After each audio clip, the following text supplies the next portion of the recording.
जय जगन्नाथ। आमे मंदिर को गले कहीं दीप जालुचे आ केमिति दीप जालिबा भगवान को टिके परिकल्पना करिबा।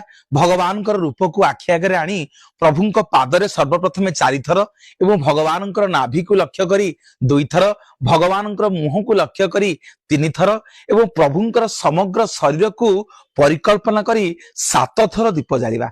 अच्छा, आज जानिबा कौन पे भगवान पाद तले आमे 4 थर दीप को जलैबा। कारण भगवान आमको जन्म मृत्यु जरा व्याधिरु महाप्रभु मुक्ति करिवे एवं कौन पे हमें प्रभुंकर नाभि की लक्ष्य करी 2 थर दीप को जलैबा। भगवान आमको भूत आउ भविष्य वर्तमान आउ भविष्यत रक्षा करिवे। कौन पे भगवान मुह को नहीं कि आमे 3 थर दीप जालिबा।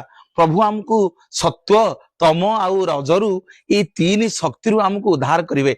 महाप्रभुंकर समग्र शरीर को कौन पे 7 थर दीप जलैबा, 7 थर दीप बुलेबा। तार कारण हला भगवान आमको 7 दीप आउ 7 महासागर निर्मित ये भवसागर मुक्ति करिवे।